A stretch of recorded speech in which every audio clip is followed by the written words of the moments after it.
What you are about to hear is a story of wealth, betrayal, and a family's darkest secret. It begins at a wedding that cost $10 million, but it ends with a price no one could have calculated. When billionaire heir Julian Vance slapped his 7 months pregnant bride, Aria, in front of 300 of New York's elite, everyone thought they knew the scandal. They thought it was about infidelity. They were wrong. The real reason, hidden on a single security camera feed, was so vile that it would turn a father's love into stone, leading to an act of banishment so total it shocked the world. The Grand Astoria ballroom wasn't just a room. It was a statement. 3-tiered chandeliers, each the size of a small car, dripped crystal light onto the acres of Italian marble. The air was heavy with the scent of 10,000 imported white orchids and the subtle, metallic tang of old money. For Aria Hayes, it felt less like a wedding and more like a coronation she had never asked for. She stood in a private antechamber, her hands trembling as her bridesmaid, Chloe, adjusted the veil. The custom-made gown, a mountain of silk and hand-sewn pearls, felt suffocating. It was already too tight. At 7 months pregnant, she was more of a convex mirror of bridal perfection than the real thing. "You look beautiful, Aria," Chloe said, her voice tight. Chloe, her childhood friend, was the only person in this entire opulent fortress who didn't look at her like a successful acquisition. "I look like a very expensive hot air balloon," Aria whispered, trying for a joke. It fell flat, dying in the thick, silent air. "He's late. Again?" "He's the groom. They're always late," Chloe offered weakly. But Aria knew Julian. He wasn't late. He was making an entrance. Julian Vance, heir to the Vance Global Shipping and Logistics Empire, did not operate on other people's time. The world revolved around him. Aria had, for a brief, intoxicating year, believed she was the center of that world. Now, pregnant and terrified, she knew she was just a new, inconvenient satellite.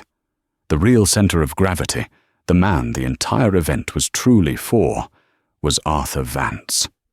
Arthur was more myth than man. He sat in the front row, a statue of bespoke tailoring and icy disapproval. He hadn't wanted this marriage. He'd made it clear he viewed Aria as a strategic misstep, a common girl who had trapped his son. But the pregnancy had changed things. Arthur Vance cared about one thing above all else: legacy. A child, a Vance heir, was a non-negotiable asset, and so the wedding was ordered, a spectacle of power to legitimize the new branch of the family tree. Aria had met Arthur only 3 times. Each time, his steel-grey eyes had scanned her, not as a person, but as a ledger, assessing her value and finding her wanting. The doors finally opened. Julian was there. He was impossibly handsome, with dark hair swept back and eyes so blue they looked manufactured. He smiled, a flash of white that was purely for the cameras. He took her arm, his grip a little too tight. "You look acceptable," he whispered, his breath smelling faintly of expensive whiskey. "Father is pleased with the turnout. Try not to trip." Aria's stomach clenched, but she just nodded. This was the bargain she had made. She had loved Julian once, or at least the charming, whirlwind version he'd shown her. The man who had rented out the Metropolitan Museum of Art for their 3rd date. The man who had flown her to Paris just for dessert. But that man had vanished the moment the 2 pink lines appeared on the pregnancy test. He had been replaced by this cold, irritable stranger, who was himself just a shadow of his terrifying father. They walked the aisle. It felt a mile long. The orchestra swelled. The 300 guests, senators, hedge fund managers, and old money dynasties watched with polite, predatory interest. Arya focused on a single point on the massive floral arch, just trying to breathe. The vows were a blur. Julian's voice was strong, resonant, and utterly devoid of emotion. He recited the lines as if reading a particularly boring stock report. When it was Arya's turn, her voice cracked. "I, Arya." She looked at him, desperate for a single spark of the man she thought she knew. He was looking past her, at his best man, Marcus Thorne, and giving a subtle, impatient tap to his watch. She finished her vows, her words dissolving into the perfumed air. "You may kiss the bride," the officiant declared. Julian turned to her. His kiss was brief, dry, and public. It was a seal on a contract. The room erupted in applause. Arya Hayes was now Arya Vance. She had never felt more alone or more trapped in her entire life. As they turned to face the crowd, Julian's smile was blinding. He raised their joined hands, but as the applause washed over them, he leaned in, his lips brushing her ear. "Don't," he hissed, the smile never leaving his face. "Think for 1 second that this is anything other than a performance. You got what you wanted. Now, you will do exactly as I say." Arya's blood ran cold. The celebration was just beginning. The reception was designed to overwhelm. A forest of ice sculptures melted slowly under the golden light, and a 10-piece jazz orchestra played just softly enough to permit conversation. Waiters, moving like ghosts, offered champagne that cost more per bottle than Arya's first car. Arya was seated at the head table, a long, imposing banquet of Vances and their most trusted allies. Julian was on her right, already on his third glass of champagne, ignoring her entirely in favor of a boisterous conversation with Marcus Thorne. On her left was an empty chair, and then Arthur Vance, who was holding court with a U.S. senator. "Arya, darling, you must be thrilled." An aunt, draped in diamonds, leaned across the table to land Julian and secure the air. Such a clever, clever girl. Arya forced a smile. "I'm just very happy, Aunt Beatrice." "Of course you are," the woman sniffed, turning away. The insult was clear. Arya was a gold digger who had hit the jackpot. She was the one topic everyone was whispering about, and she knew it. Chloe found her near the towering 7-foot wedding cake. "Are you okay? You look pale." "Just tired," Arya lied, rubbing her swollen belly. "It's a lot." "He's an ass, Arya," Chloe said, her voice a low, fierce whisper. "The way he looked at you during the vows. And he hasn't spoken to you since." "He's stressed, Chloe. The pressure. His father." "That's not pressure, Arya. That's contempt." Before Arya could answer, Julian was at her side, his grip returning to her elbow. "Time for the toast, darling. Smile. Father is watching." He steered her back to the table. Marcus Thorne, his best man, was tapping a fork against a crystal glass. The room fell silent. Marcus, a man whose slicked-back hair and sycophantic grin always unnerved Arya, raised his glass. "To Julian and Arya," he began. "I've known Julian for 20 years. We've seen it all. I've seen him charm his way out of situations in Monaco, Tokyo, and Dubai that would have landed lesser men in prison." He laughed, and a few guests chuckled nervously. Arya felt Julian tense beside her. "He's a man who gets what he wants," Marcus continued, his eyes lingering on Arya's prominent stomach. And when he saw Arya, he knew he had to have her. He's a man of action, a true Vance. And now he has the beautiful wife, and the heir on the way. A complete family, right out of the gate. Talk about efficiency. It wasn't a toast, it was an insinuation. It painted Julian as a predator, and Arya as his prey, a prize he'd captured. Arya's face burned with humiliation. She looked at Arthur. His face was unreadable, but his eyes were fixed on Marcus with a chilling intensity. After the toast, the music swelled, and the first dance began. Julian pulled her onto the floor. "Your friend Marcus is a pig," Aria whispered, trying to keep the tremble from her voice. "Marcus is my oldest friend. He's loyal. You should try it," Julian snapped, his hand tightening on her back. "He was just telling the truth. I did get what I wanted. This whole situation proves it." "This situation? You mean your child? Our baby?" Julian's eyes went flat. "Your leverage. Let's call it what it is. You're set for life. Just play your part." "I am not playing a part, Julian. This is our life." "This," he said, spinning her in a perfectly executed turn as the cameras flashed, "is a business merger. You provide an heir. I provide all this. Do not delude yourself into thinking it's anything more." The song ended. He dropped her hand and walked off the dance floor, heading straight for the bar, leaving his pregnant bride standing alone in the center of the ballroom. The music stuttered, then restarted. The guests, sensing the first crack in the perfect facade, began to murmur. Aria, fighting tears, turned to walk back to the table, but Marcus Thorne intercepted her.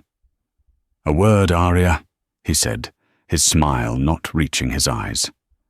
"I don't think we have anything to talk about, Marcus." "Oh, but we do. See, Julian is passionate, impulsive. He needs people around him who can manage his interests. I manage his interests. And right now he's very, very unhappy." "What do you want?" Aria asked, her fear turning to a cold dread. "I want you to understand the rules. You are here for one reason, to produce that child. After that, you'd be wise to be quiet, grateful, and invisible. If you try to cause problems, Julian will react, and I'll be the one to clean it up. Do you understand?" This wasn't a warning. It was a threat. Before she could process it, another, darker whisper started.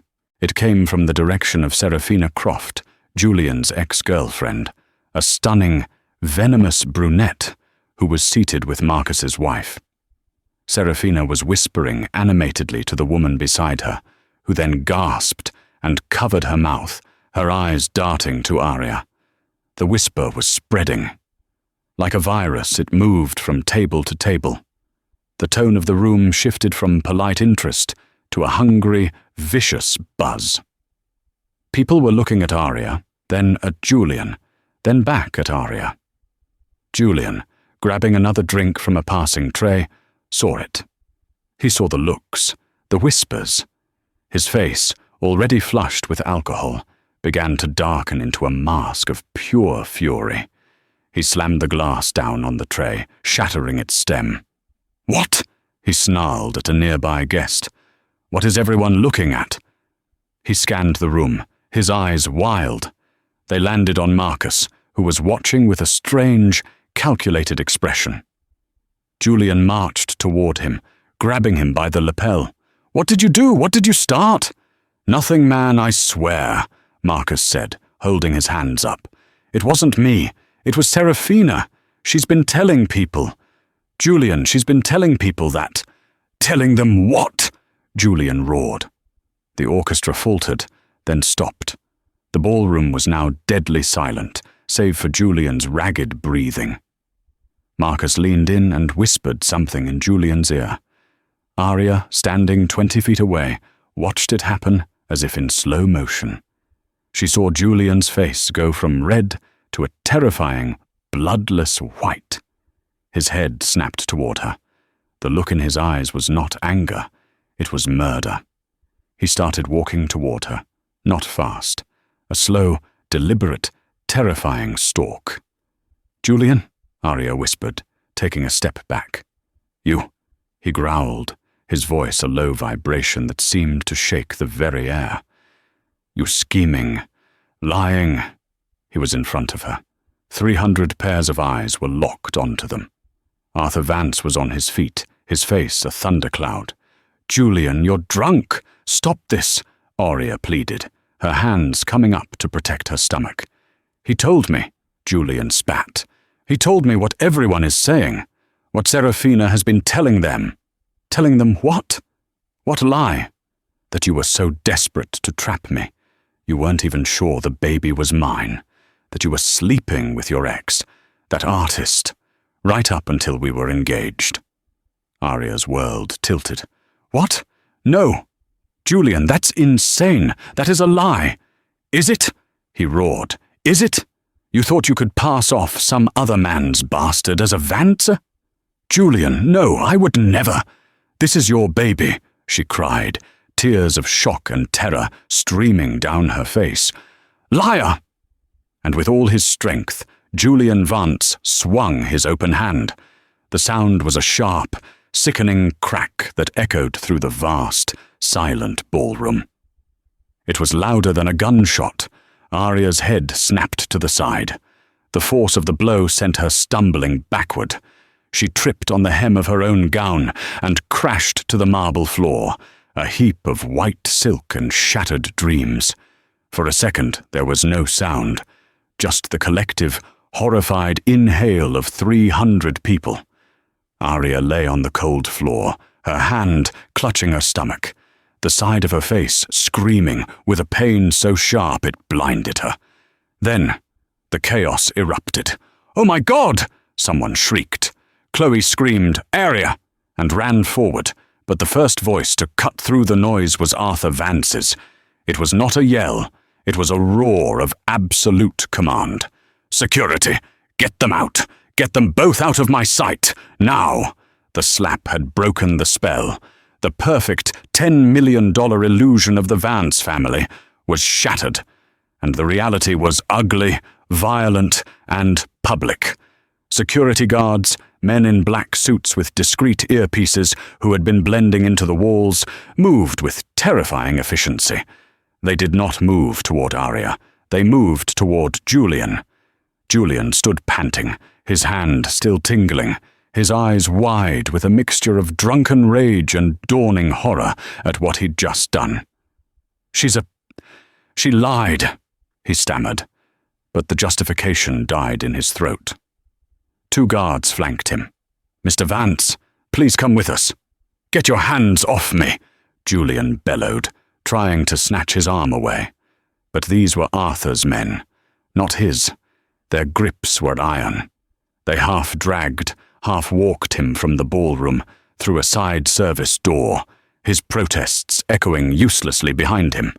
Chloe had reached Aria, who was sobbing on the floor, curled around her baby. Aria, are you okay? The baby!"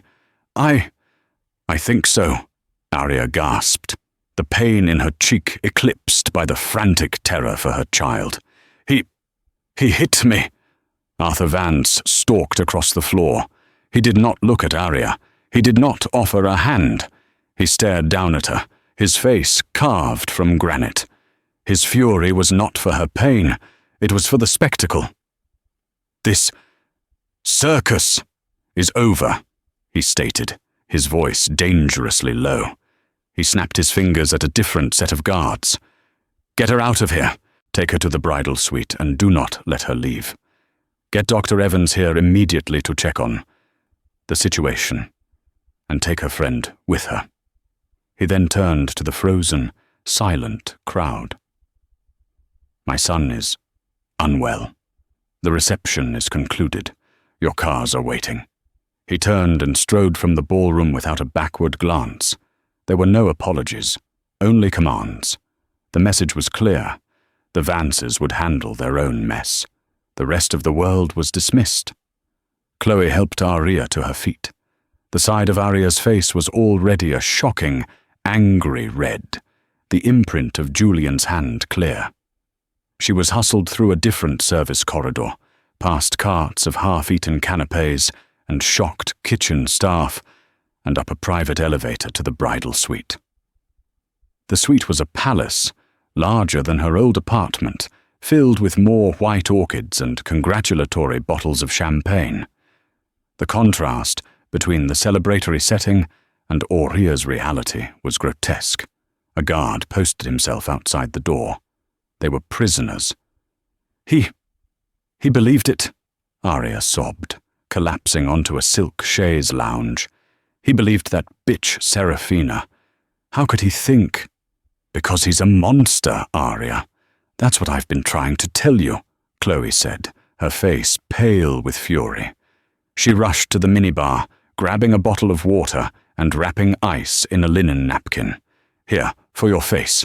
We need to call the police. The police? Aria flinched, as much from the idea as from the cold napkin on her skin. Chloe, you don't call the police on the Vances. They are the police. They own the judges. Arthur would... He'd what? What's he going to do that's worse than what his son just did? He'll take my baby, Aria whispered, the words tasting like ash. That's all he cares about. The heir. He thinks I'm trash. He'll prove I'm an unfit mother, and he will take my baby from me. A sharp knock preceded the door opening. A severe-looking man in an expensive suit, carrying a black leather bag, entered. He was followed by another of Arthur's guards. Mrs. Vance, I am Dr. Evans, Mr. Vance's personal physician, he said, his voice as sterile as a scalpel. I've been asked to perform an examination. He was not there for her. He was there to check on the asset. Meanwhile, in a dark, wood-panelled study 2 floors below the ballroom, Julian Vance was pacing like a caged animal. Arthur sat behind a massive mahogany desk, his hands steepled. He was terrifyingly calm. You are a fool, Julian, Arthur said, his voice a soft, silken threat. She humiliated me, Julian shouted, still high on his own rage.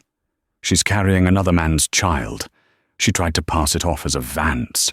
She should be arrested. I don't give a damn if she's carrying triplets for the entire New York Yankees, Arthur shot back, his voice finally rising.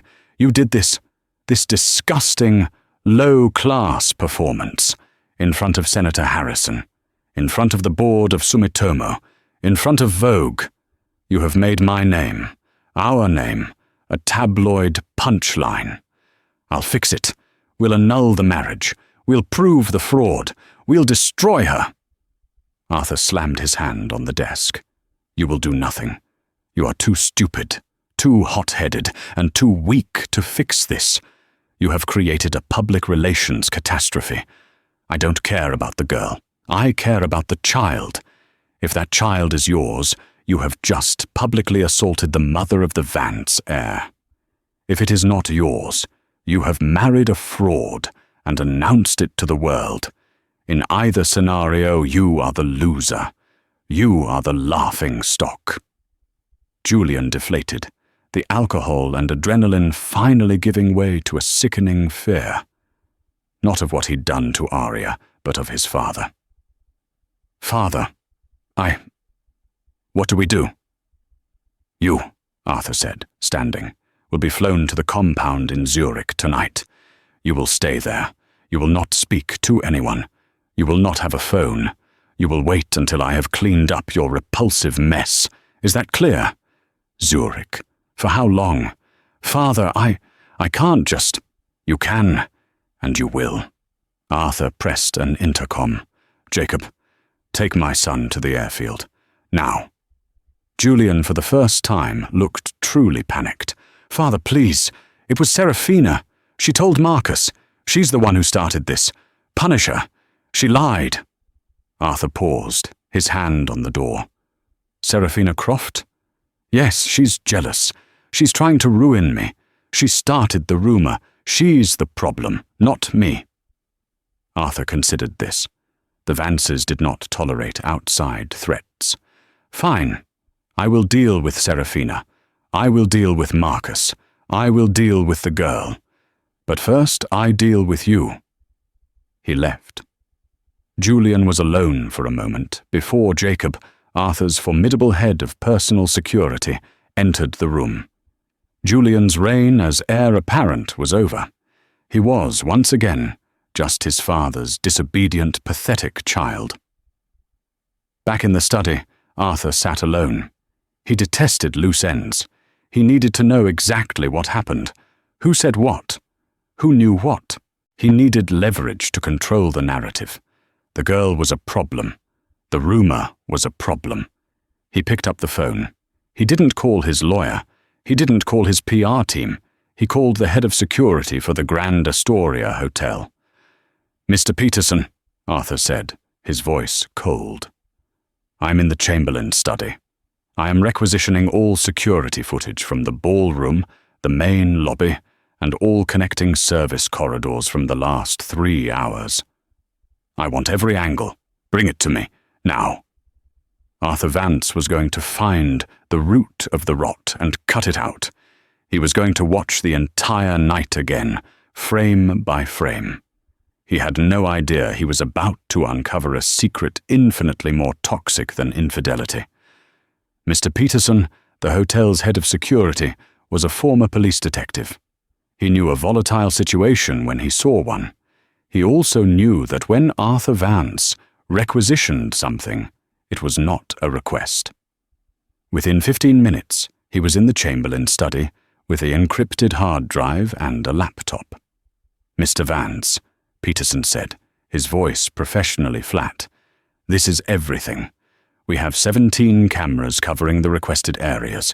The footage is time-synced." "Good. Set it up on the main screen, then wait outside," Arthur commanded. Peterson connected the laptop to the massive 80-inch monitor that was hidden behind a painting of a naval battle. He brought up a grid of camera feeds and then left, pulling the heavy door shut with a quiet click. The room was dark, lit only by the 17 silent black and white and color images. Arthur sat in his leather chair, a king in his war room, and pressed play. He fast-forwarded through the guests arriving, the vapid greetings, the rivers of champagne. He was a predator looking for a specific scent. He found the moment of the toast. He watched Marcus Thorne's oily, insinuating speech. Disloyal, Arthur thought. Marcus has become a liability.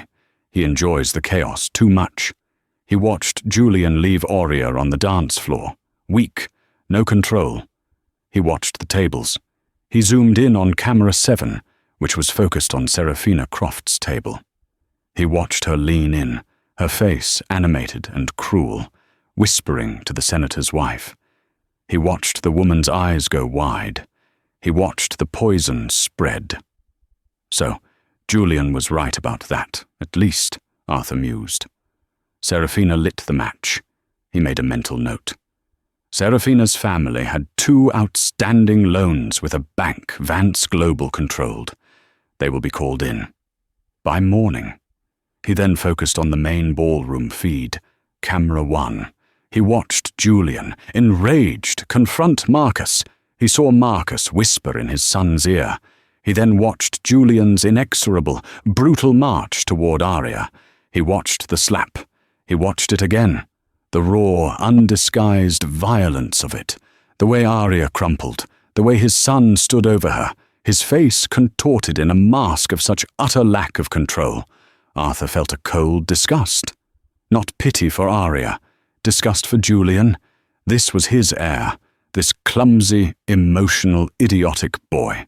He assaulted a pregnant woman, Arthur thought. His own wife. In public. The legal and financial exposure was staggering. The damage to the brand. He had what he needed.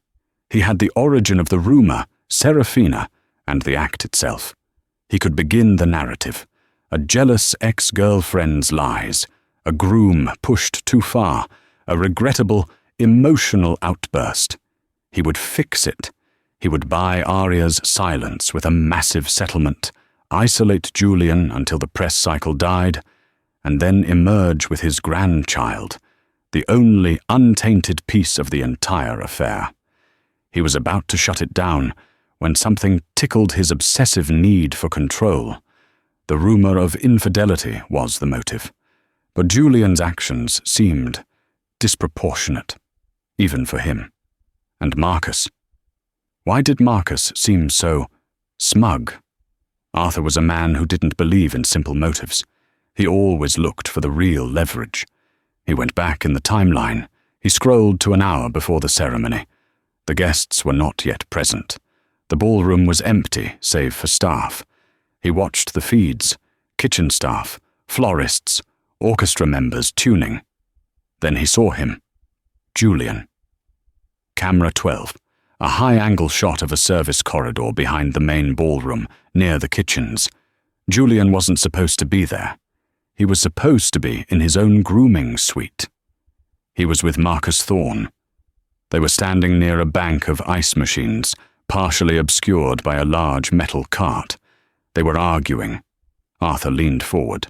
This camera, a service corridor feed, had audio. It was grainy, full of echoes and the hum of the machines. But it was there. He unmuted the feed and turned the volume up. Insane, Julian. This is not the way, Marcus was saying, his voice a low hiss. It is the only way, Julian snapped. His back was to the camera, but his voice was sharp with a cold, sober venom. I am not going to be chained to that broodmare, for the next 18 years. Arthur's blood pressure spiked. Broodmare, Marcus. But to do it tonight, at the wedding? It's too risky. What if she gets sick? What if... Julian, she won't get sick. Dr. Evans said it's a very low dose. It will just terminate the pregnancy within 48 hours. We'll blame it on the stress of the wedding. A tragic miscarriage. Everyone will feel sorry for us. Father will be disappointed, but he'll understand. It's clean. Arthur Vance stopped breathing. The room seemed to vacuum all the air from his lungs. He felt a sharp, cold pain in his chest. No.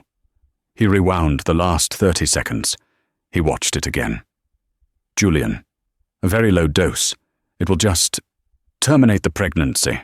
Marcus, and the champagne? How do you know she'll drink it? Julian, it's her toast, the glass with the platinum filigree. The waiters know, only her. It's laced with a dissolved mifepristone, misoprostol combination. She drinks it, it's over. I'm free. I get the trust fund bonus for settling down, and I'm not tied to her or it. Arthur's hands were shaking. A rage so profound, so absolute, it was almost holy, filled him. This was not a crime of passion. This was not infidelity. This was a conspiracy, a cold-blooded, premeditated plan. To murder his grandchild, the Vance heir, his legacy, the slap, the rumor. It was all clicking into place with horrifying clarity. Julian had a plan. He was going to poison his wife at their wedding to induce a miscarriage. But something must have gone wrong. Arthur fast-forwarded to the reception. He watched Aria. The toasts. A waiter presented her with the special glass, the one with the platinum filigree. Arthur held his breath. He watched Aria pick up the glass, look at it. And then she put it down. She shook her head, gesturing to her stomach, and then to a glass of water. She said champagne made her nauseous, Julian had said. She had refused the drink. The plan had failed. Arthur now understood. The rumor wasn't the cause of Julian's rage. It was the backup plan. He remembered Julian's words from the security feed. If she refused the toast, I had to discredit her. Make her the villain. The whisper campaign from Serafina wasn't an accident. It was a phase 2 that Julian and Marcus had likely encouraged, a narrative to be deployed if the poison plan failed. Julian hadn't slapped Aria because he believed she cheated. He slapped her to publicly brand her as an adulterer, to set the stage for a divorce, to destroy her credibility before she could destroy his. He was creating a smokescreen to cover his own failed, monstrous act. Arthur Vance sat back in his chair. The blood in his veins had turned to ice. He was not a good man. He was a ruthless, cold, and often cruel billionaire. But he had one code: family, legacy, the line. His son, his own flesh and blood, had tried to murder the line. Not for passion, not for power, but for convenience, to avoid responsibility. This was not an infraction. This was not a scandal. This was a betrayal of a magnitude Arthur had no words for. It was the ultimate, unforgivable sin. He looked at the screen, at his son's smug face, and he knew what he had to do. He picked up his secure private phone. "Jacob," he said, his voice a dead, flat calm. "Return my son to the hotel. Use whatever force is necessary. No one is to speak to him. Bring him to the study. Now." The ride back to the Grand Astoria was silent. Julian had been intercepted on the tarmac, pulled from the private jet just minutes before takeoff. He was furious, confused, and, for the first time, genuinely scared. Jacob, his father's head of security, was a large, impassive man who had known Julian since he was a child, but he refused to answer any questions. "What the hell is this, Jacob? My father told me to go to Zurich. He'll have your job for this," Julian blustered as they entered the service elevator. Jacob didn't even look at him. He just pressed the button for the 10th floor. When the doors to the Chamberlain study opened, Julian was physically shoved inside. The room was dark, the only light coming from the massive, glowing screen. Arthur Vance was a silhouette against it, standing by the window, looking out over the city. "Father, what is this? Jacob is out of control," Julian began, brushing off his ruined tuxedo.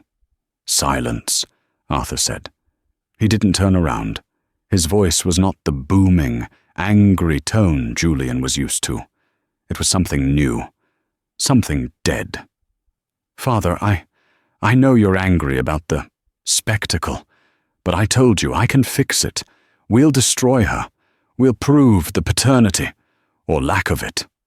"You," Arthur said, slowly turning, "will fix nothing. You will never fix anything again." "What are you talking about?" Julian asked, a nervous laugh escaping him. "This is about the girl, right? Aria, it's done. I'm not staying married to her. The girl, Aria, is irrelevant," Arthur said, walking toward the desk. "She was a vessel, and you tried to break it." A cold sweat broke out on Julian's forehead. I don't know what you mean. I was angry. I was drunk. I heard the rumor. Stop lying." Arthur hit a button on the desk. The massive screen flickered from the grid of feeds to a single one. Camera 12. The service corridor. Julian's blood evaporated. He recognized the angle. He recognized the metal cart. He recognized the audio. A very low dose. "It will just terminate the pregnancy within 48 hours. We'll blame it on the stress." Julian's own voice, cold and clinical, filled the room. He physically staggered, grabbing onto a chair for support. "No," he whispered. "No. That's taken out of context. We were just talking. Hypotheticals." "Hypotheticals," Arthur repeated, his voice dangerously soft. He hit another button. The screen switched to the ballroom, to the waiter, to the special glass with the platinum filigree being offered to Aria, to her waving it away. "You," Arthur said, "are my son. You carry my name.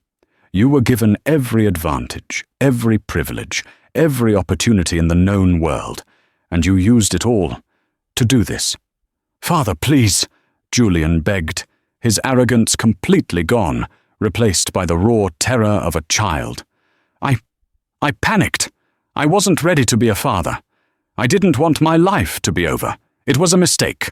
A stupid, stupid mistake. It didn't even work." "Because she was smart enough not to drink your poison," Arthur stated. And then you moved to phase 2. The slap. The rumor. You didn't just try to kill your child, Julian. You tried to cover it by destroying the mother. You are not just impulsive. You are not just weak. You are rotten. Julian fell to his knees.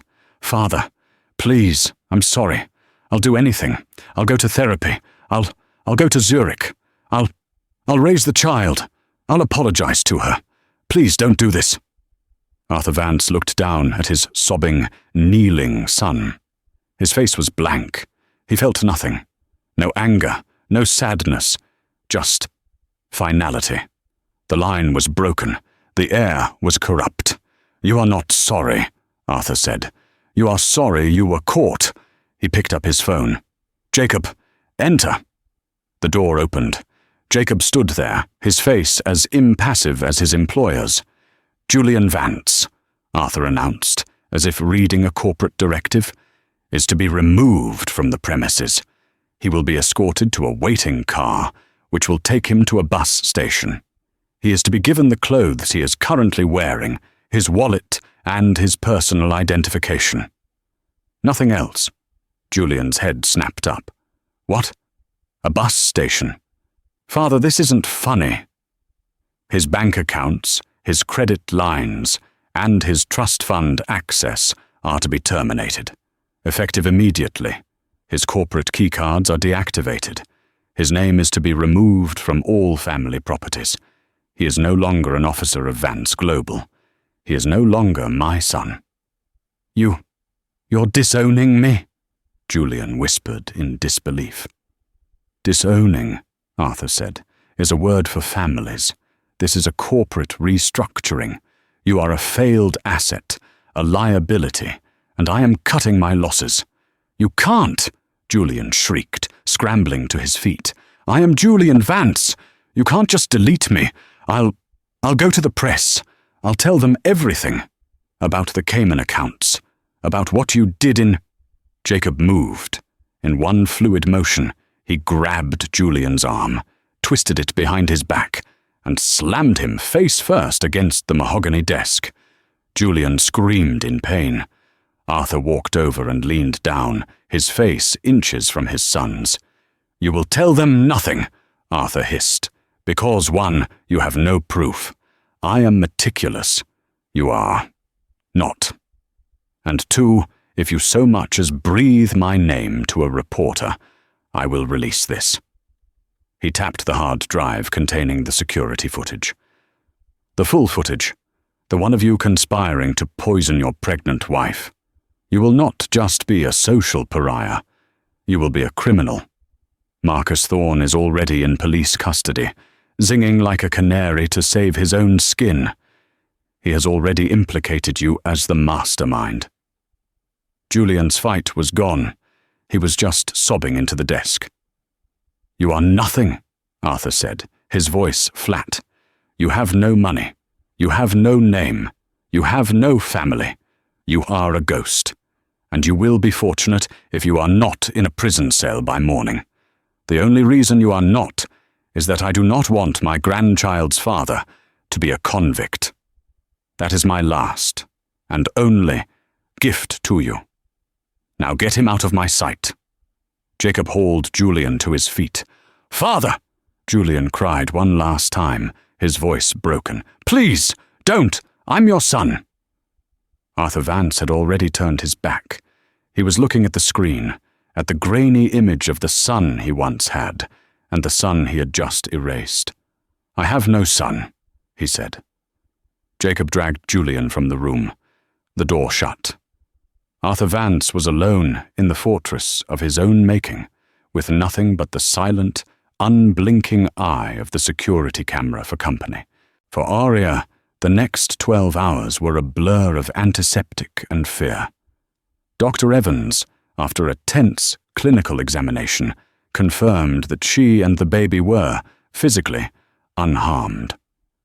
The slap had been brutal, but the fall had been cushioned by the thick carpeting and her own gown. You are fine. The fetus is fine. I'll prescribe a mild sedative for your anxiety.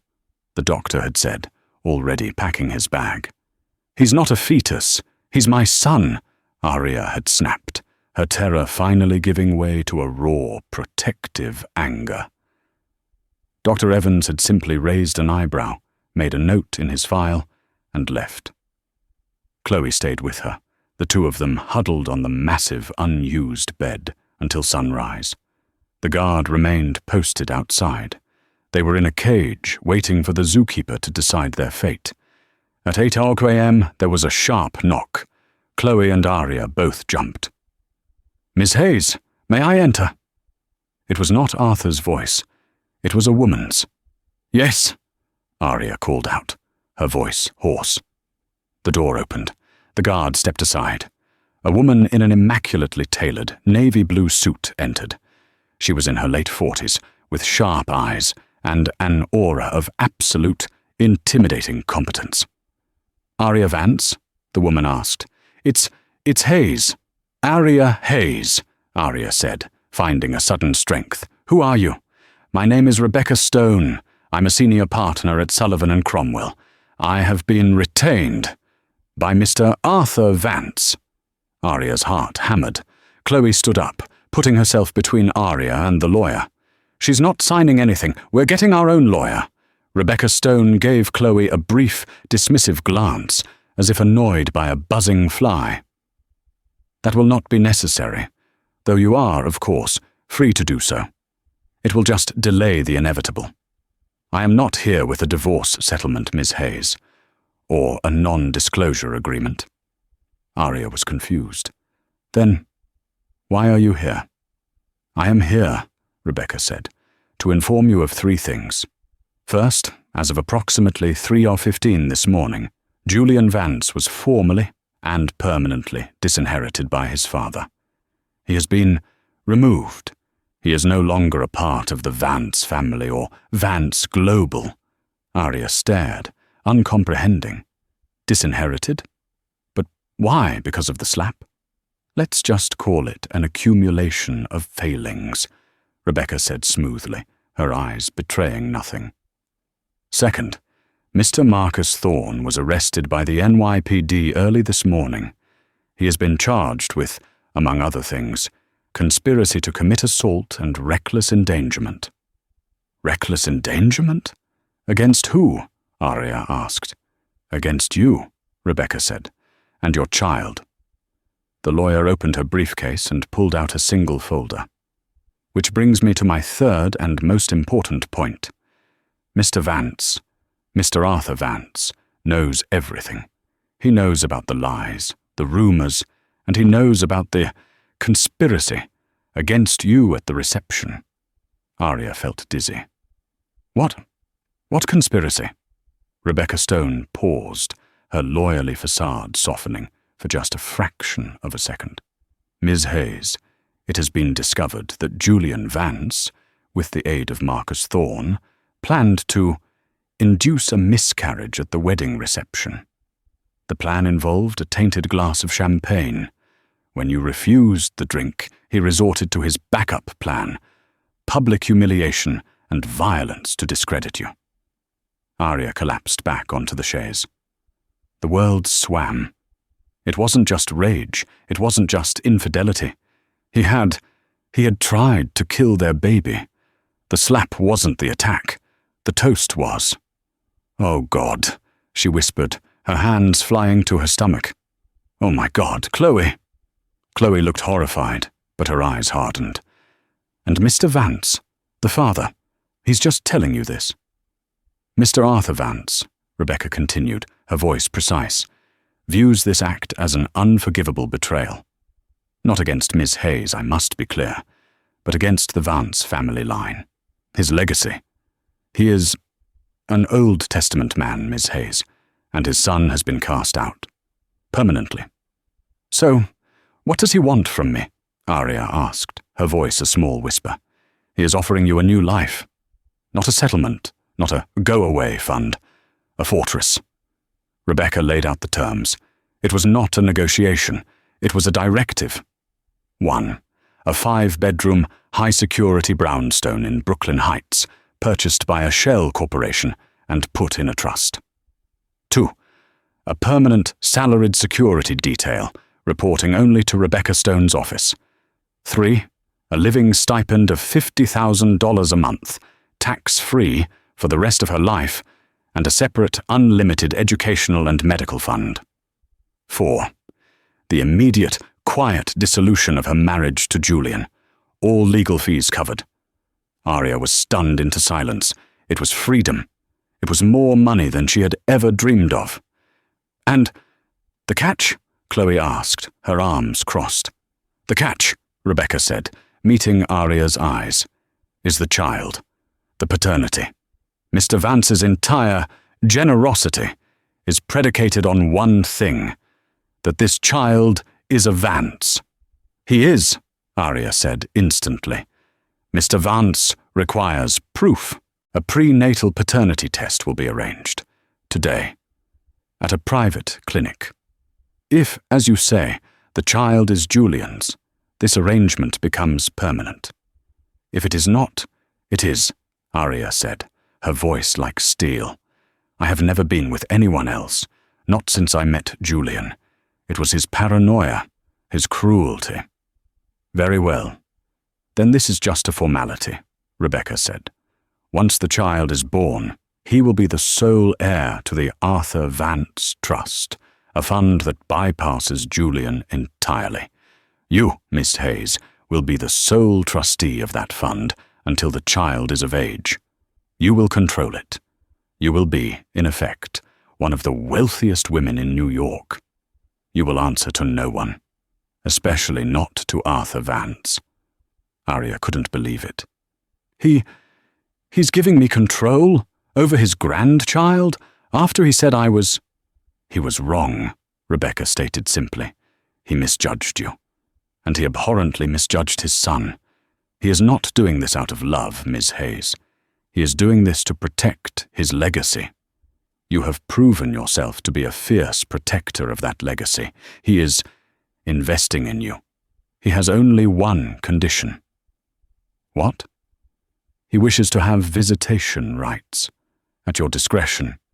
He wants to know his grandchild. Aria thought for a long, hard moment. She looked at the red, swelling mark on her face in the mirror. She thought of Julian's dead eyes as he hit her. She thought of the poisoned cup, and she thought of the old, cruel man who, in a single night, had witnessed the truth and brought down an apocalypse on his own son to protect her child. Yes, Aria said. He can see his grandson, on my terms. Rebecca Stone nodded, a rare, thin smile touching her lips. I thought you might say that. A car is waiting downstairs. Shall we go, Miss Hayes? Aria stood up. She was no longer Aria Vance, the terrified bride. She was not even Aria Hayes, the girl from Queens. She was the mother of the Vance heir, and she was, for the first time, in charge. Yes, she said. Let's go. Arthur Vance was an architect of power, and he dismantled his son's life with brutal precision. The morning after the wedding, two things happened simultaneously. First, a press release from Vance Global announced Julian Vance's immediate removal from all positions and affiliations, a public execution in the financial world. Second, in a 3-hour meeting, Arthur had his lawyers systematically rewrite his entire estate, striking Julian's name from every trust, deed, and will. The new sole beneficiary, the as-yet unborn, lawfully confirmed child of Aria H. Vance. When his lawyers cautioned it was permanent, Arthur's only reply was, "The line is dead. We are starting a new one." For Julian, the reality was swift. Put on a bus with only the cash in his wallet, his phones and credit cards were deactivated before he even crossed state lines. He was a ghost. Every call was blocked. Every friend, fearing Arthur's wrath, turned their back. He was alone, watching his own downfall on a motel TV. His name, once a key to the world, was now poison. He couldn't get a job. He couldn't hire a lawyer. Within weeks, he was selling his designer watch for cash. Within 2 months, he was an anonymous, broken man in a homeless shelter, his good looks ravaged by desperation. He was, in all ways that mattered, erased. While Julian's world dissolved, Aria's was being rebuilt. The paternity test confirmed the baby was Julian's. Rebecca Stone handled the swift, quiet annulment. Aria was moved into the secure, fortified brownstone in Brooklyn Heights, a fortress of peace. Her new life began, quiet and safe, under the protection of Arthur's resources. Chloe helped her set up the nursery, a room filled with sunlight, not shadows. 2 months later, Aria went into labor. Her private security team drove her to a pre-booked hospital wing under an alias. It was calm, peaceful, and safe. She gave birth to a healthy, beautiful baby boy. She held him to her chest, looking at his dark tuft of Vance hair and her own eyes, and wept. Not in terror, but in pure, unadulterated relief. She named him Ethan. Ethan Hayes. The day after Ethan was born, Rebecca Stone arrived at the hospital. "He's beautiful, Aria," she said, genuinely smiling at the baby in the bassinet. "Thank you, Rebecca, for everything." "Mr. Vance," Arthur, "has been informed. He is pleased. He asks when he might be able to visit." Aria looked at her son, his tiny, perfect face. She thought of the poison. She thought of the slap. And she thought of the cold, final justice that had saved them. "He can come tomorrow. At my home." The next day, the black Cadillac, the one that screamed power, pulled up outside the Brooklyn brownstone. Arthur Vance got out. He was flanked by Jacob, but he held up a hand. "Wait here." He walked up the steps alone. Aria answered the door herself. She was holding Ethan. They stood in the foyer, the old billionaire and the new mother. For a full minute, Arthur said nothing. He just looked at the baby. His face, usually so controlled, was a complex mask of emotions Aria couldn't read. He is small," Arthur said finally, his voice rough. "He's a newborn, Arthur," Aria said, a small smile playing on her lips. "What did you expect?" "May I?" He gestured, his hands, the ones that had signed away billions, trembling slightly. Aria hesitated, then nodded. She placed Ethan carefully into his grandfather's arms. Arthur Vance looked down at the tiny, sleeping face of his grandson. This was his legacy, the line, the thing he had built his entire, ruthless life to protect, the thing his son had so casually tried to discard. A single, difficult tear tracked its way down his weathered cheek. He wiped it away angrily, as if embarrassed. "Ethan," he said, testing the name. "A good name, a strong name." He looked at Aria, his eyes clear and sharp. "You have done well, Aria. You are a good mother." It was the first compliment he had ever given her. It was, she realized, his ultimate seal of approval. He had not just given her his money, he had given her his trust. "I will protect him," Aria said. "I know you will," Arthur replied, "and I will protect you." From that day on, a new, strange routine was born. Once a week, Arthur Vance would come to the brownstone. He would sit on the floor. He would let his grandson pull on his tie.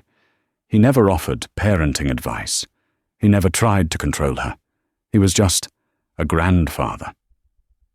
The Vances, Aria and Ethan, became a quiet power in New York. Aria, using the vast resources now at her command, started a foundation for battered women, a silent, powerful thank you to the universe for her own escape. And Julian? The last anyone heard, he was in a halfway house in Nevada, having been arrested for forging a check. A blurry, pathetic mugshot was the last public photo ever taken of him. He was a ghost, a cautionary tale whispered in the boardrooms his father still commanded. The security footage, the silent witness to his crime, was never released. Arthur kept it. It sat on a single encrypted hard drive in his private safe, a permanent, cold reminder that legacy isn't just about what you build, it's about what you have the strength to cut away. And that is the shocking, true-life story of the Vance family, a story that proves the brightest lights cast the darkest shadows. The slap that the world saw was just a cover for a crime that was so much worse. While Aria and her child found a new life, Julian Vance learned the hard way that you can't escape your own demons, especially when your father is the one who locks the door. What do you think? Was Arthur Vance's punishment justified? Was he a hero or just another monster protecting his own interests? Let me know your thoughts in the comments below.